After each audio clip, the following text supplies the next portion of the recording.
നമസ്കാരം, മാധ്യമജാലകത്തിലേക്ക് സ്വാഗതം. ഞാൻ ജേർണലിസം വിദ്യാർത്ഥിനി അഞ്ജലി അശോക്.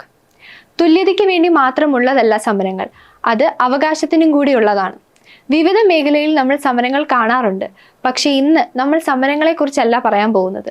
വിവിധ മേഖലയിൽ ശ്രദ്ധ നേടിയ സ്ത്രീകളെക്കുറിച്ചാണ് പറയാൻ പോകുന്നത്. ഹിന്ദു പത്രത്തിലെ ഡെപ്യൂട്ടി എഡിറ്റർ സരസ്വതി നാഗരാജൻ നമ്മോടൊപ്പം ചേരുന്നു. നമസ്കാരം. ഈ ആഴ്ച നിങ്ങളുടെ ശ്രദ്ധ ക്ഷണിക്കുന്നത് 3 സ്ത്രീകളുടെ നേട്ടങ്ങളും പരാജയങ്ങളെയും കുറിച്ചാണ്.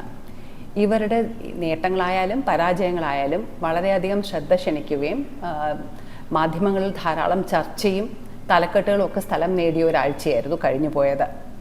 ആദ്യമായി നമ്മൾ നോക്കുന്നത് സമന്ത ഹാർവി എന്ന് പറഞ്ഞ ബുക്ക് പ്രൈസ് വിന്നറിൻ്റെ നേട്ടമാണ്.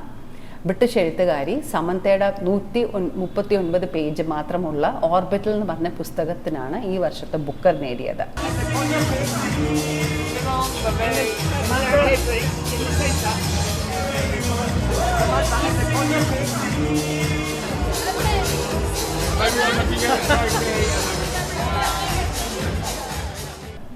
ഈ പുസ്തകം 6 ആസ്ട്രോനോട്ട്സ് ഒരു ഫിക്റ്റീഷ്യസ് സ്പേസ് സ്റ്റേഷനിലിരുന്ന് അവരുടെ ഒബ്സർവേഷൻസിനെ കുറിച്ചാണ് ഈ പുസ്തകം ചർച്ച ചെയ്യുന്നത്. കഥയാണ് അതിൻ്റെ. 16 സന്ധ്യകളും സൂര്യോദയങ്ങളെയും അവർ കാണുന്നു, അവർ ഭൂമിയെ വീക്ഷിക്കുന്നു. അവരുടെ മനോഹരമായ ഡിസ്ക്രിപ്റ്റീവ് ലിറിക്കൽ പ്രോസിലൂടെയാണ് ഈ ഒരു പുസ്തകം കടന്നു പോകുന്നത്. അപ്പം നമ്മളിപ്പം ട്രംപ് അഡ്മിനിസ്ട്രേഷൻ വന്നു കഴിഞ്ഞു, ട്രംപ് അഡ്മിനിസ്ട്രേഷൻ ക്ലൈമറ്റ് ചേഞ്ച് ഇല്ല എന്ന് നെഗേറ്റ് ചെയ്യുന്ന ഒരു കോണ്ടെക്സ്റ്റിലാണ് ഈ പുസ്തകം വരുന്നത്. ഇവർ ധാരാളം അതിൻ്റെ എത്ര ലോലമാണ് നമ്മൾ താമസിക്കുന്ന ഭൂമിയെന്നും ഇതിൽ നമ്മൾ മാൻമെയ്ഡ് ആയിട്ടുള്ള ഫ്രോണ്ടിയേഴ്സും ബോർഡേഴ്സും ടൈം സോൺസൊക്കെ എത്ര ശിഥിലമാണെന്നുമാണ് ഇതിൽ ബുക്കിലൂടെ അവർ ചർച്ച ചെയ്യാൻ ശ്രമിക്കുന്നത്. ഈ പുസ്തകത്തിനെ ധാരാളം ക്രിട്ടിക്സ് വാനോളം പുകഴ്ത്തിയിട്ടുണ്ട്. It talks about the precarious and precious world we live in എന്നാണ് ഒരു ജൂറി പരാമർശം. ഇതിൻ്റെ ഒരു അക്സെപ്റ്റൻസ് സ്പീച്ച് വഴി സമന്ത പറയാൻ ആഗ്രഹിച്ച കാര്യങ്ങൾ ഞാൻ കോട്ട് ചെയ്യുകയാണ്. ഇവർ പറഞ്ഞത്, ഈ അവാർഡ് ഡെഡിക്കേറ്റ് ചെയ്ത് സമന്ത പറഞ്ഞതാണ്. The book is dedicated to those who speak for and not against the earth, for and not against the dignity of other humans, other life, and all the people who speak for and call for and work for peace എന്നാണ് അവർ ഈ പുസ്തകത്തിൻ്റെ ഡെഡിക്കേഷനിൽ പറഞ്ഞത്. അപ്പം ഈ പുസ്തകത്തിൻ്റെ എത്രത്തോളം ഒരു ചർച്ച ചെയ്യേണ്ട പുസ്തകമാണെന്ന് ഇവരുടെ ഈ സ്പീച്ച്, അക്സെപ്റ്റൻസ് സ്പീച്ചിലൂടെ തന്നെ നമുക്ക് മനസ്സിലാക്കാൻ കഴിയും. ഈ പുസ്തകം എന്താണെന്ന് വെച്ചാൽ, ഈ ഒരു 6 പേര് അവിടെ താമസിക്കുമ്പോൾ അവർ ഭൂമിയെ കണ്ടിട്ട് അവരുടെ ഈ ഒരു ഡിസ്ക്രിപ്ഷൻസിലൂടെ, മനോഹരമായ ഡിസ്ക്രിപ്ഷൻസിലൂടെ അവർ പറയുകയാണ് നമ്മുടെ ഫ്രോണ്ടിയേഴ്സും ബോർഡേഴ്സ്, ടൈം സോൺസ്, നമ്മൾ ഈ വളരെ നിസ്സാരമായി തള്ളിക്കളയുന്ന ക്ലൈമറ്റ് ചേഞ്ച്, പലരും അതില്ല എന്നാണ് തർക്കിക്കുന്നത്. അതിനെക്കുറിച്ചുള്ള എല്ലാം എത്രത്തോളം നമ്മളിതിനെ സംരക്ഷിക്കണം, എത്ര പ്രഷ്യസ് ആണ് നമ്മൾ താമസിക്കുന്ന ഈ ഭൂമി എന്നുള്ള കുറിച്ചാണ് ഈ ഒരു പുസ്തകം വിലയിരുത്തുന്നത്. അപ്പം സമന്തയാണ് നമ്മൾ ആദ്യമായിട്ട് ഇന്ന് നമ്മൾ ചർച്ച ചെയ്യുന്നതും ചർച്ച ചെയ്യപ്പെടുന്നൊരു പുസ്തകവുമാണ് ഓർബിറ്റൽ. കഴിവതും അത് വായിക്കുക. അതിനെ നമ്മുടെ ഈ ഒരു കോണ്ടെക്സ്റ്റിൽ വളരെ അത്യാവശ്യം ഒരു എഡിഷനാണ് ഈ ഒരു പുസ്തകം ആൻഡ് ഈ ഒരു റൈറ്ററും. ഇതേ ബുക്കർ പ്രൈസാണ് അരുന്ധതി റോയും, നമ്മുടെ ഇവിടുന്ന് കേരളത്തിൽ നിന്ന് പോയ അരുന്ധതി റോയും ഈ ബുക്കർ പ്രൈസാണ് വിൻ ചെയ്തത്. മാത്രമല്ല സമന്തയ്ക്ക് നേരത്തെ ബുക്കർ പ്രൈസ് നോമിനേഷൻ കിട്ടിയ ഒരു എഴുത്തുകാരിയാണ്. ഈ പുസ്തകം കഴിഞ്ഞ നവംബർ 2023 ഇതിൻ്റെ പബ്ലിക്കേഷൻ ഉണ്ടായത്. അപ്പോൾ ധാരാളം പുസ്തകം ഇഷ്ടപ്പെടുകയും പുസ്തകം വായിക്കുന്നവരും ഈ സമയം കൊണ്ട് പുസ്തകം വായിച്ചിരിക്കുന്നു. ഇതിനെപ്പറ്റി ധാരാളം എഴുതിയിട്ടുമുണ്ട് ഓർബിറ്റലിനെ പറ്റി. I want to buy a new bike, and then the rest I want to go to Japan. I don't know if I'm going to be allowed. അടുത്തതായി നമ്മൾ സംസാരിക്കുന്ന കമല ഹാരിസ്, അമേരിക്കൻ ഇലക്ഷനിൽ പരാജയപ്പെട്ട കമല ഹാരിസിനെ കുറിച്ചാണ്.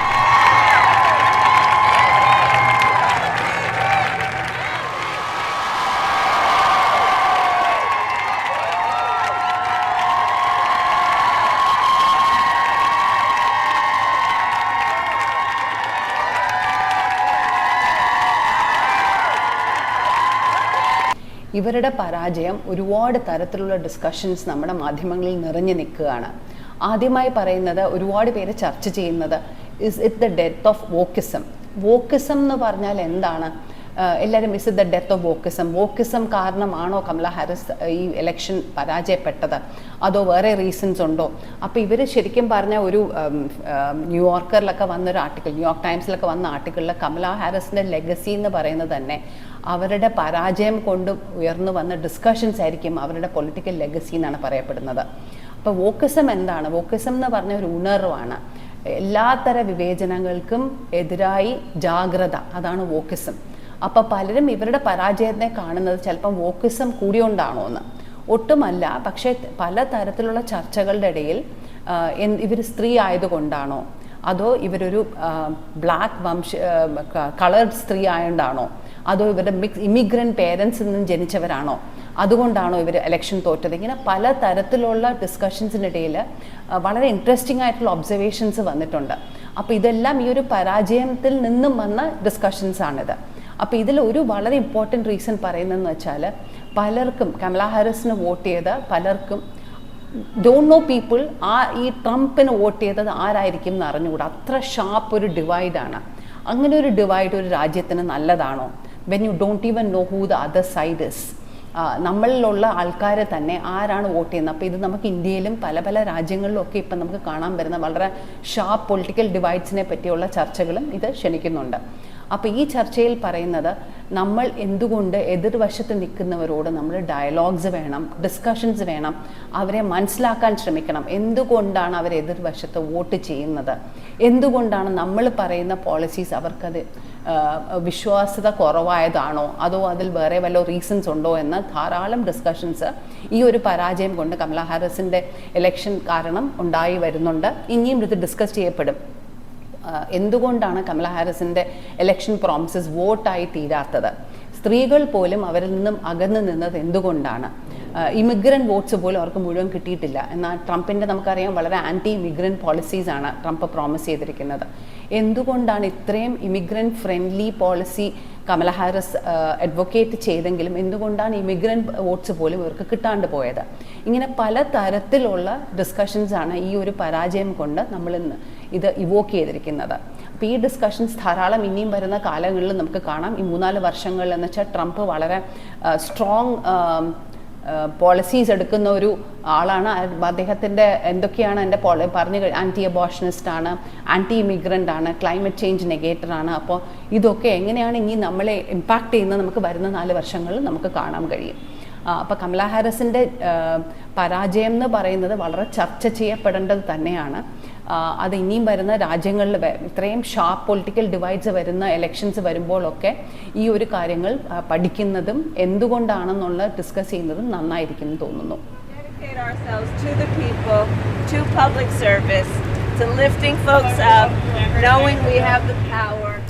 ലോകമെമ്പാടും വളരെ ചർച്ചയായി തീർന്നിരിക്കുന്നത് സ്ത്രീ ഹ്യൂമൻ റൈറ്റ്സ്, അതായത് മനുഷ്യാവകാശ ലംഘനങ്ങൾ, സ്ത്രീകളുടെ എതിരെയുള്ള മനുഷ്യാവകാശ ലംഘനങ്ങളെക്കുറിച്ചുള്ള വളരെ സീരിയസ് ആയിട്ടുള്ള ഡിസ്കഷൻസാണ് ഈ ഒരു കഴിഞ്ഞ ആഴ്ച വന്നത്. അതിൽ ഏറ്റവും ശ്രദ്ധേയമായത് ഇറാനിലെ ടെഹ്റാൻ യൂണിവേഴ്സിറ്റി, വളരെ പ്രസ്റ്റീജിയസ് ആയിട്ടുള്ള ആസാദ് യൂണിവേഴ്സിറ്റിയിൽ ഒരു സ്റ്റുഡൻറ്റ് അവരുടെ ശിരോവസ്ത്രം അഴിച്ചെറിയുകയും അവരെ ആദ്യം വന്ന് പോലീസ്, അവിടുത്തെ റിലീജിയസ് പോലീസ്, മോറൽ പോലീസ് വന്ന് അവരെ നേരെ ഹിജാബ് ഇടാത്തതുകൊണ്ട് അവരെ വന്ന് ഹാരസ് ചെയ്യുന്നതും അവരുടെ ശിരോവസ്ത്രം വലിച്ചൂരുന്നതും തുടർന്ന് അവർ സ്ട്രിപ്പ് ചെയ്ത് അവരുടെ അടിവസ്ത്രത്തിൽ അവിടെ യൂണിവേഴ്സിറ്റിയിൽ ഇരിക്കുകയും സ്ട്രീറ്റ്സിൽ കൂടെ നടക്കുകയും ചെയ്തു. Attracted a lot of attention, with many praising the student for her courage, but many also fearing for her safety. Amnesty Iran said the woman removed her clothes to protest against the university's strict dress code law. The organization called for her immediate and unconditional release and demanded she must be granted access to her family and a lawyer. The university's public relations director denied that there had been a physical clash and claimed the woman suffers from a psychological disorder. ഇത് വളരെ shocking ആയിട്ടൊരു protest എന്നാണ് ലോകം മുഴുവൻ ഇതിനെ കാണുന്നത്.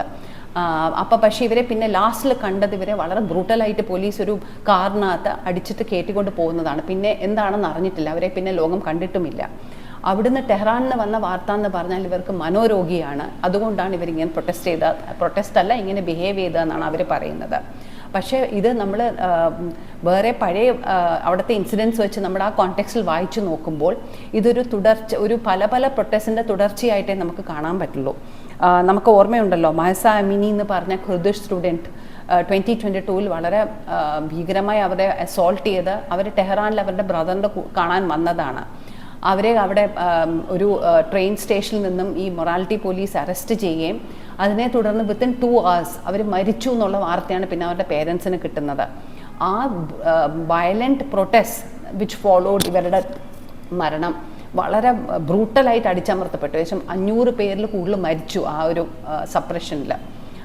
അതുപോലെ തന്നെയാണ് അപ്പം നർഗീസ് മുഹമ്മദി എന്ന് പറഞ്ഞ ഇറാനിയൻ നൊബൽ പ്രൈസ് വിന്നർ ഇപ്പോഴും ജയിലിലാണ്. അവരും അപ്പം ഈ ഒരു കാര്യത്തിൽ ഈ ഒരു സ്റ്റുഡൻറ്റിൻ്റെ സ്ട്രിപ്പ് ചെയ്തതിനെ പറ്റി ഒരു ഫോം ഓഫ് പ്രൊട്ടസ്റ്റ് ആയിട്ടാണ് അവരും കാണുന്നത്. അവർ പറഞ്ഞു ഈ കുട്ടി എവിടെയാണെന്നും ഇതെവിടെയാണ് അവരുടെ അവസ്ഥ എന്നും ഒക്കെ അവരും ചോദ്യം ചെയ്തിട്ടുണ്ട്. അപ്പം ഇറാനിയൻ ഗവൺമെൻറ് സ്പോക്സ് പേഴ്സൺ പറഞ്ഞത് ഇവർ മനോരോഗിയാണ്, ഇവരതിനെ കാണുന്ന ഒരു സെക്യൂരിറ്റി ഇഷ്യൂ ആയിട്ടല്ല ഒരു സോഷ്യൽ ഇഷ്യൂ ആയിട്ടാണ് കാണുന്നതെന്നാണ് പറഞ്ഞിരിക്കുന്നത്. പക്ഷെ ഈ പല രാജ്യങ്ങളിലും സ്ത്രീകളുടെ റൈറ്റ്സ് കുറഞ്ഞുകൊണ്ടേയിരിക്കുകയാണ്. അഫ്ഗാനിസ്ഥാനിലായാലും ഇറാഖിൽ ഇപ്പോൾ ഇതാ പറയുന്നു 9 years 9 വയസ്സാണ് ഇനി ഏജ് ഓഫ് കൺസെൻറ്റ് കല്യാണം കഴിക്കണമെങ്കിൽ. അപ്പം ഇതൊക്കെ നമുക്ക് വളരെ സസ്പിഷനും പേടിയോടെ നമുക്ക് കാണപ്പെടേണ്ട ഡെവലപ്മെൻറ്റ്സ് ആണ്. ഇത് എത്രത്തോളം ഇതൊക്കെ ഇവർക്ക് ഇംപ്ലിമെൻറ്റ് ചെയ്യാൻ പറ്റും, ഇത് സ്ത്രീ അവകാശങ്ങളെ എങ്ങനെയാണ് ഇത് ലംഘനം ചെയ്യുന്നതെന്നൊക്കെ നമുക്കിനി വരുമ്പോൾ നമുക്ക് ഇത് എങ്ങനെയാണ് ഇതിനെ പ്രൊട്ടസ്റ്റ് ചെയ്യേണ്ടതും എങ്ങനെ നിർത്തണം എന്നൊക്കെ നിർത്തിപ്പിക്കാം എന്നൊക്കെ ഉള്ളത് നമ്മൾ വരും ദിവസങ്ങളിൽ കണ്ടറിയണം. 1 വർഷത്തിലേറെയായി യുക്രൈനിൽ യുദ്ധം നടക്കുകയാണ്. മുൻപിത് സോവിയറ്റ് യൂണിയന്റെ ഭാഗമായിരുന്നു. അന്ന് ലോക സമാധാനത്തിന് വേണ്ടി വിവിധ രാജ്യങ്ങളിൽ നിന്നും കുട്ടികൾ അവിടെ ഒത്തുചേർന്നു. ആ കുട്ടികളിലെ ഒരാളായിരുന്നു കെ എ ബീന. ഇന്ന് മുതിർന്ന മാധ്യമ പ്രവർത്തകയാണ് ബീന നമ്മോടൊപ്പം ചേരുന്നു. അങ്ങനെ എനിക്ക് 13 വയസ്സ്, ഞാൻ 9ാം ക്ലാസ്സിൽ പഠിക്കുമ്പോഴാണ് ആ വർഷം സോവിയറ്റ് യൂണിയനിലെ ആർത്തേക്കിൽ ഒരു അഖില ലോക കുട്ടികളുടെ ക്യാമ്പ് നടത്തുകയുണ്ടായി. All international young pioneer camp എന്ന് പറയുന്ന ഒരു ഇത് സംഘടിപ്പിക്കുകയുണ്ടായി. അപ്പോൾ അതിനകത്തു നിന്നുള്ള ഇന്ത്യൻ പ്രതിനിധി സംഘത്തിൻ്റെ കേരളത്തിൽ നിന്നുള്ളൊരു അംഗമാകാൻ എനിക്ക് ഭാഗ്യം കിട്ടി. അന്ന് ബിനോയ് വിശ്വമാണ് അതിൻ്റെ ഞങ്ങളുടെ സംഘത്തിൻ്റെ ലീഡറായിരുന്നത്. ഇന്ത്യയിലെ പല സംസ്ഥാനങ്ങളിൽ നിന്നായി ഞങ്ങൾ 15 കുട്ടികളാണ് ആ സംഘത്തിലുണ്ടായിരുന്നത്. ഡൽഹിയിലെത്തി. ഡൽഹിയിൽ നിന്ന് ഞങ്ങൾ മോസ്കോയിൽ പോയി. മോസ്കോയിൽ ലെനിൻ്റെ ശരീരം, അങ്ങനെ പല കാഴ്ചകളൊക്കെ കണ്ട് അവിടെ നിന്നൊരു ട്രെയിനിൽ കയറി ഇന്ന് നമ്മുടെ കലാപബാധിതമായ ഉക്രൈനിലെ ക്രിമിയ എന്നുള്ള സ്ഥലത്തേക്കാണ് ഞങ്ങൾ ഈ ക്യാമ്പിൻ്റെ ഭാഗമായിട്ട് എത്തുന്നത്. അവിടെ ക്രിമിയയിൽ കരടിപ്പർവ്വതത്തിൻ്റെ കീഴെ കരിങ്കടലിൻ്റെ ഓരത്ത് ആർടെക് ഇൻ്റർനാഷണൽ യങ് പയനിയർ ക്യാമ്പിൽ 5000-ഓളം കുട്ടികൾ, ഏതാണ്ട് 150ഓളം രാജ്യങ്ങളിൽ നിന്നുള്ള 5000-ഓളം കുട്ടികളുമൊത്ത് ഏതാണ്ട് 1.5 മാസത്തോളം താമസിക്കാൻ പറ്റി. ലോകത്തിൻ്റെ പല ഭാഗങ്ങളിൽ നിന്നുള്ള കുട്ടികളും നേതാക്കന്മാരും ഒക്കെ അന്ന് ഗ്ലാഡിസ് മെറിൻ, ചിലിയിലെ കമ്മ്യൂണിസ്റ്റ് നേതാവായ ഗ്ലാഡിസ് മെറിൻ അവിടെ ഞങ്ങളെ കാണാൻ വന്നിരുന്നു. അങ്ങനെ പലരും എത്തിയിരുന്നു. അപ്പോൾ അവരോടൊക്കെ സംസാരിക്കാനും അവിടെ നൃത്തം ചെയ്യാനും കലാപരിപാടികൾ അവതരിപ്പിക്കാനും ചിത്രം വരയ്ക്കാനും കരിങ്കടലിൽ കുളിക്കാനും ലോകത്തിലെ പല ഭാഗത്തുള്ള കുട്ടികളെ കാണാനും സംസാരിക്കാനും അവരോട് കൂട്ടുകൂടാനും ഒക്കെയുള്ള വലിയൊരു അവസരമാണ് എനിക്ക് അപ്പം കിട്ടിയത് 13 വയസ്സിൽ. അത് കഴിഞ്ഞ് അവിടെ നിന്ന് തിരിച്ചു വന്നു. റഷ്യൻ കുട്ടികൾ മാത്രമല്ല, ആഫ്രിക്കയിൽ നിന്നുണ്ടായിരുന്നു, മംഗോളിയയിൽ നിന്നുണ്ടായിരുന്നു, ഫ്രാൻസിൽ നിന്നുണ്ടായിരുന്നു. അങ്ങനെ ശരിക്കും ലോകം എന്ന് പറയുന്നത്, ഞാൻ തിരുവനന്തപുരത്തിൻ്റെ ഒരു പ്രാന്തപ്രദേശത്ത് ഗ്രാമത്തിൽ ജനിച്ചു വളർന്ന ഒരു കൊച്ചുകുട്ടിക്ക് ലോകം എന്ന് പറയുന്നത് വേറൊരു സ്പിയറിൽ ഞാൻ കാണുകയായിരുന്നു. അതായത് ആഫ്രിക്കയിലെ കുട്ടികളുടെ തൊലിയുടെ നിറവും മംഗോളിയ കുട്ടിയുടെ തൊലിയുടെ നിറവും ഫ്രാൻസിലെ കുട്ടിയുടെ തൊലിയുടെ നിറവും ഒക്കെ വേറെയാണെന്ന്, മുടിയുടെ ടെക്സ്ചർ വേറെയാണ്, മുടിയുടെ നിറം വേറെയാണ്, കണ്ണുകൾക്ക് തന്നെ വ്യത്യാസമുണ്ട്. പക്ഷെ എല്ലാ വ്യത്യാസങ്ങൾക്കും അപ്പുറത്ത് മനുഷ്യൻ എന്ന് പറയുന്ന സ്നേഹത്തിൻ്റെയും സൗഹൃദത്തിൻ്റെയും മാനവികതയുടെയും ഒക്കെ ഒരു വലിയ അനുഭവമാണ് കുട്ടികളുടെ ക്യാമ്പ് എനിക്ക് തന്നത്. അവിടെ ഞങ്ങൾ അന്ന് ഉയർത്തിയ മുദ്രാവാക്യം, അന്ന് 3ാം ലോക മഹായുദ്ധത്തിൻ്റെ ഒരു ചിന്തയിലോട്ട് ലോകം കടന്നു പോകുന്ന കാലമാണ്. ശീതയുദ്ധത്തിൻ്റെ കോൾഡ് വാർ എന്ന് പറയുന്നതിൻ്റെ ഒരു ഇതിൽ കൂടി കടന്നു പോവുകയാണ്. അപ്പം ലോകം മുഴുവൻ അന്ന് ചിന്തിച്ചിരുന്നത് വേൾഡ് പീസ് എന്നുള്ളതാണ്. അപ്പം ഞങ്ങൾക്ക് അവിടെ ഈ ക്യാമ്പിൻ്റെ ഏറ്റവും വലിയ മുദ്രാവാക്യവും ലോക സമാധാനമായിരുന്നു. ലോക സമാധാനത്തിന് വേണ്ടി പല പല കലാപരിപാടികളും പല പല ക്യാമ്പയിൻസും അന്ന് സംഘടിപ്പിച്ചു. അതിൻ്റെ ഭാഗമായിട്ട് ഇന്ന് ഞാൻ വിചാരിക്കും, ഇന്ന് ക്രിമിയയിൽ യുദ്ധത്തിൽ തകർന്നു വീഴുന്ന ക്രിമിയയിലെ തെരുവീഥികളിലൂടെ മെഴുകുതിരികളും ഉയർത്തി പൂക്കളും കൊണ്ട് ഞങ്ങൾ കുട്ടികൾ എന്താണ് ഉച്ചത്തിൽ വി വോണ്ട് മീർ എന്ന് പറഞ്ഞാൽ, മീർ എന്ന് ഞാൻ സമാധാനമാണ്, ഞങ്ങൾക്ക് സമാധാനം വേണം, ലോക സമാധാനം വേണം, പീസ് ഞങ്ങളുടെ അവകാശമാണ് എന്ന് ഉച്ചത്തിൽ ആർത്ത് വിളിച്ചുകൊണ്ട് ഞങ്ങൾ നടന്ന തെരുവീഥികളൊക്കെ ഇപ്പം യുദ്ധത്തിൽ തകർന്നു വീഴുന്നത് ഞാൻ ഇവിടെ ഇരുന്ന് കണ്ടിട്ടുണ്ട്. അപ്പം ഇങ്ങനെ ഒരു വലിയ അനുഭവത്തിൽ അവിടെ നിന്ന് കിട്ടിയ ചില സൗഹൃദങ്ങൾ ഇപ്പോഴും എൻ്റെ ജീവിതത്തിൽ നിറഞ്ഞു നിൽക്കുന്നുണ്ട്. അപ്പം ഈ ഒരു അനുഭവമായിട്ടാണ് ഞാൻ തിരിച്ചു വരുന്നത്. തിരിച്ചു വരുമ്പം ഞാൻ കോട്ടൺ ഹിൽ സ്കൂളിലാണ് പഠിക്കുന്നത്, തിരുവനന്തപുരത്ത്. അപ്പോൾ അവിടെ അസംബ്ലിയിൽ ടീച്ചർമാർ എൻ്റെ ഈ അനുഭവങ്ങളൊക്കെ രാവിലെ പറയാനായിട്ട് കയറ്റി നിർത്തി പറയാൻ തുടങ്ങി. പറഞ്ഞു കഴിഞ്ഞ് ഞാൻ അസംബ്ലി കഴിഞ്ഞ് താഴെ വരുമ്പോഴും കുട്ടികളും ടീച്ചർമാരൊക്കെ എന്നെ പൊതിയുമായിരുന്നു. അവിടെ എന്ത് ഭക്ഷണമാണ് കഴിക്കുന്നത്, അവരുടെ എന്ത് വേഷമാണ് ഇടുന്നത്, അവർ പിന്നെ നമ്മളെ കാണുമ്പോൾ സ്നേഹമാണോ നമ്മളോടെന്നൊക്കെ പറഞ്ഞാൽ 100 ചോദ്യങ്ങളാണ്. ഇത് 1977 അപ്പോൾ അന്ന് വലിയ അത്ഭുതമാണ്. അന്ന് യാത്രയും അല്ലെങ്കിൽ നമ്മളുടെ മാധ്യമങ്ങളൊന്നുമില്ല, ടെലിവിഷൻ പോലും നമുക്ക് സ്വപ്നം മാത്രമായ ആ കാലത്ത് ഞാൻ ഈ പോയി വന്ന അനുഭവങ്ങൾ എല്ലാവർക്കും ഭയങ്കര താല്പര്യം തോന്നി. അപ്പോൾ എൻ്റെ അമ്മ എന്നോട് പറഞ്ഞു, ഞാൻ അമ്മയോട് പറഞ്ഞു എപ്പോഴും എല്ലാവരോടും ഇത് തന്നെ പറയണം, ഭയങ്കര ബോറാ സ്കൂളിൽ പോകുന്നു കഴിഞ്ഞപ്പോൾ എൻ്റെ അമ്മ പറഞ്ഞു, നീ ഒരു കാര്യം ചെയ്യും, എഴുതി വെക്കും ഇതൊക്കെ, എന്നിട്ട് നമുക്ക് എന്തിനെങ്കിലും പ്രസിദ്ധീകരിക്കാം. അന്ന് ബാലയുഗം ഒക്കെ ഉണ്ട്. അപ്പോൾ പറഞ്ഞു നമുക്ക് ബാലയുഗത്തിൽ വല്ലതും ഇത് പ്രസിദ്ധീകരിക്കാൻ കൊടുക്കാം, നീ എഴുതും, അപ്പോൾ എല്ലാവർക്കും വായിക്കാമല്ലോ എന്ന്. അങ്ങനെ 9ാം ക്ലാസ്സിൽ പഠിക്കുമ്പോഴാണ് ഞാൻ ആദ്യമായിട്ട് എഴുതാൻ തുടങ്ങുന്നത്. അതിന് മുമ്പ് ചില കവിതകളും ഒക്കെ എഴുതുമായിരുന്നു. പക്ഷേ ഇത് എഴുതാനായി ഞാൻ വലിയ ഒരു പരിശ്രമം തന്നെ നടത്തി. തിരുവനന്തപുരം പബ്ലിക് ലൈബ്രറിയിൽ ഞങ്ങളുടെ വീടിനടുത്തുള്ള ബാപ്പുജി വായനശാല, കുടപ്പനക്കുന്ന് VP തമ്പി വായനശാല, അങ്ങനെയുള്ളിടത്തൊക്കെ പോയി. അച്ഛൻ്റെ ഫ്രണ്ട് ഒരു സുകുമാരൻ കല്ലുവിള സാറുണ്ട്, അന്ന് സാറിൻ്റെ വീട്ടിലെ പുസ്തകങ്ങൾ, അതിന്ന് റഷ്യയെക്കുറിച്ചും ഞാൻ പോയ ഇന്ത്യയിലെ സംസ്ഥാനങ്ങളിലൂടെ പോയ യാത്ര, അങ്ങനെ വളരെ വളരെ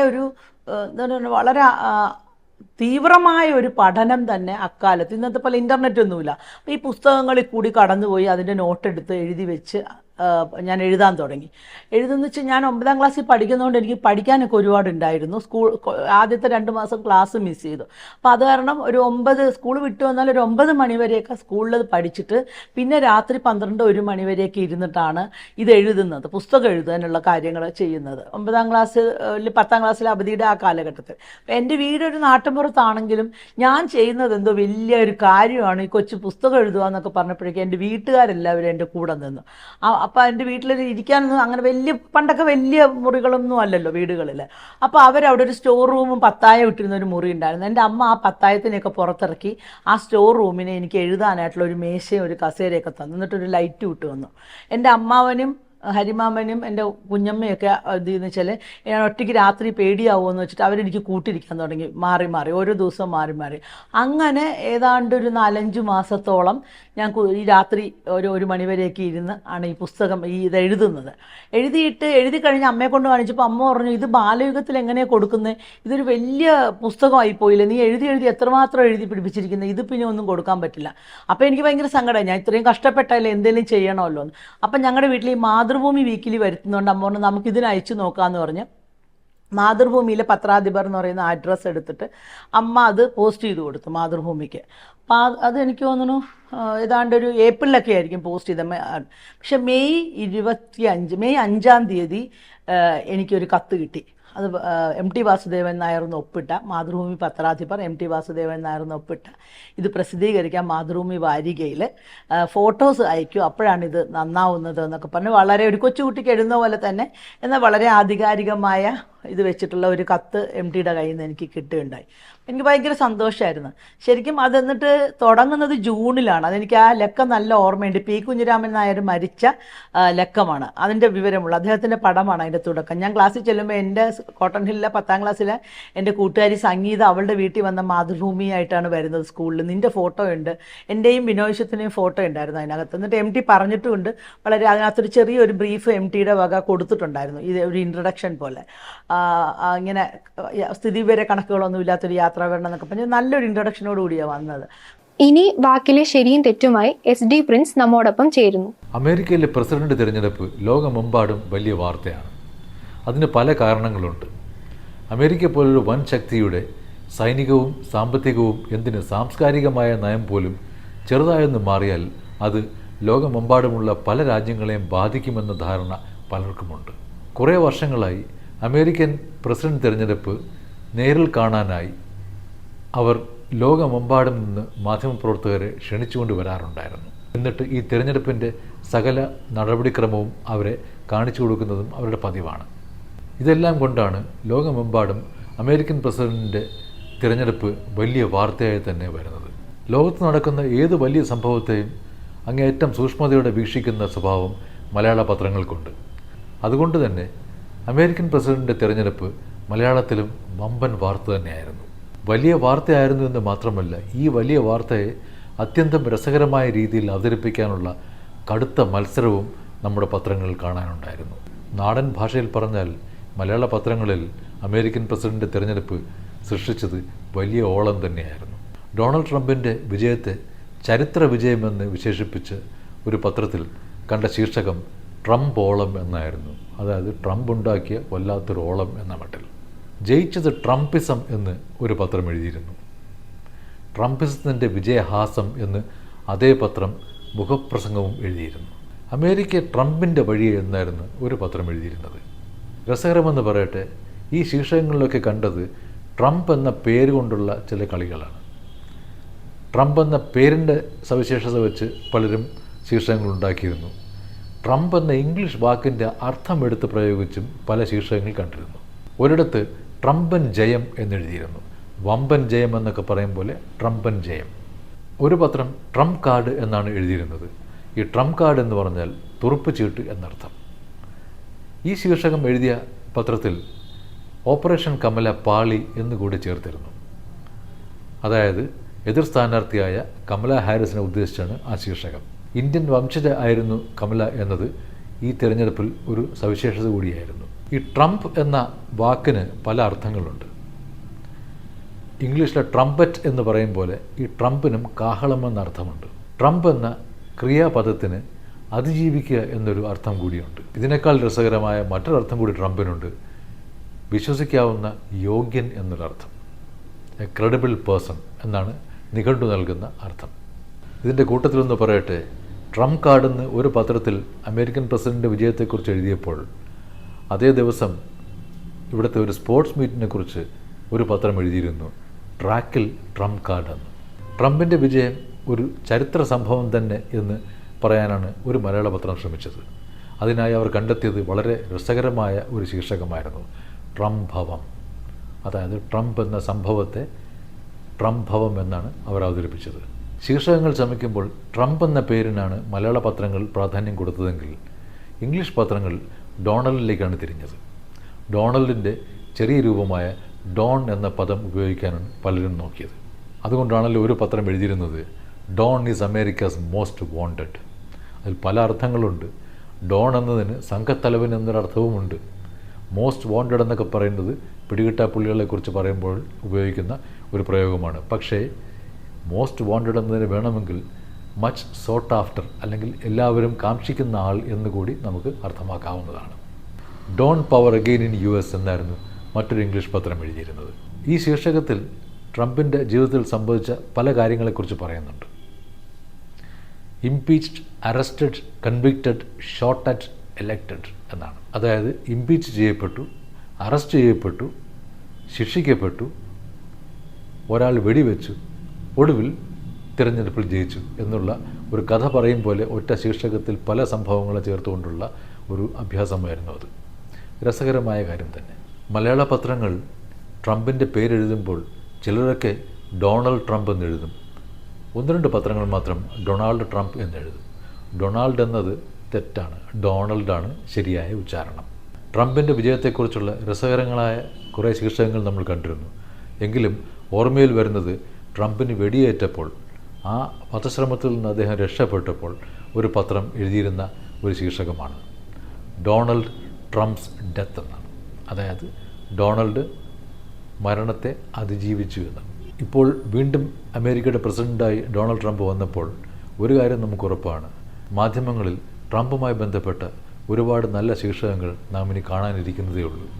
ഓരോ പത്രവും അതിൻ്റെ ശൈലിക്കനുസൃതമായിട്ടാണ് ഓരോ സ്ഥലങ്ങളുടെയും മറ്റും പേരെഴുതുക. പാകിസ്ഥാനെ പാകിസ്ഥാൻ എന്നെഴുതുന്നവരുമുണ്ട്, പാകിസ്ഥാൻ എന്നെഴുതുന്നവരുമുണ്ട്. കഴിഞ്ഞ ദിവസം ഉറുഗ്വേ എന്ന രാജ്യത്തിൻ്റെ പേര് നോക്കുമ്പോഴാണ് ഇത് പല രീതിയിലാണ് എഴുതി കാണുന്നത്. ഓരോ പത്രവും മറ്റു രാജ്യങ്ങളുടെയും വിദേശത്തുള്ള ആളുകളുടെ പേരും ഒക്കെ എഴുതുന്നത് അവരവരുടെ ശൈലിക്ക് അനുസൃതമായിട്ടാണ്. നമ്മളൊക്കെ സാധാരണ സംഭാഷണത്തിൽ ഉഗാണ്ട എന്ന് പറയാറുണ്ട്. പല പത്രങ്ങളും ഉഗാണ്ട എന്നെഴുതാറുണ്ട്. എന്നാൽ 1-2 പത്രങ്ങൾ മാത്രം മലയാളത്തിൽ യുഗാണ്ട എന്നെഴുതാറുണ്ട്. ആ സ്ഥലത്തിൻ്റെ പേരിൻ്റെ യഥാർത്ഥ ഉച്ചാരണം നോക്കിയിട്ടാണ് ഇങ്ങനെ ഒരു ശൈലി നിശ്ചയിക്കുന്നത്. കഴിഞ്ഞ ദിവസമാണ് ഉറുഗ്വേ എന്ന് നാമൊക്കെ പറയുന്ന ഒരു രാജ്യമുണ്ടല്ലോ എന്നുള്ള കാര്യം ഓർത്തത്. പത്രത്തിൽ പല രീതിയിലാണ് ഉറുഗ്വേ എന്ന രാജ്യത്തിൻ്റെ പേര് എഴുതുന്നത്. നമ്മളൊക്കെ സാധാരണ ഭാഷയിൽ ഉറുഗ്വേ എന്ന് പറയുമ്പോൾ ഒരു പത്രം യുറഗ്വായ് എന്നെഴുതുന്നു, ഒരു പത്രം ഉറുഗ്വേ എന്നെഴുതുന്നു. അങ്ങനെ പല രീതിയിലാണ് ഈ പേര് എഴുതുന്നത്. നോക്കുമ്പോൾ ഇംഗ്ലീഷിലുള്ള ഉച്ചാരണം യുറഗ്വായ് എന്നാണ്. ആ നാട്ടിലെ ഔദ്യോഗിക ഭാഷയായ സ്പാനിഷിൽ അതിൻ്റെ ഉച്ചാരണം ഉറുഗ്വായ് എന്നാണ്. ഇതിലേതാണ് ശരി എന്ന് നമ്മൾ ആലോചിക്കുമ്പോൾ നമുക്ക് കിട്ടുന്നത് ഒരു ഉത്തരം മാത്രമാണ്. ഓരോ പത്രത്തിൻ്റെയും ശൈലി അനുസരിച്ചുള്ളതാണ് അവരവരുടെ ശരി. എൻ്റെ ശൈലി എനിക്ക് ശരി. മാധ്യമജാലകം ഇവിടെ നിർത്തുന്നു. അടുത്ത എപ്പിസോഡിൽ കാണാം.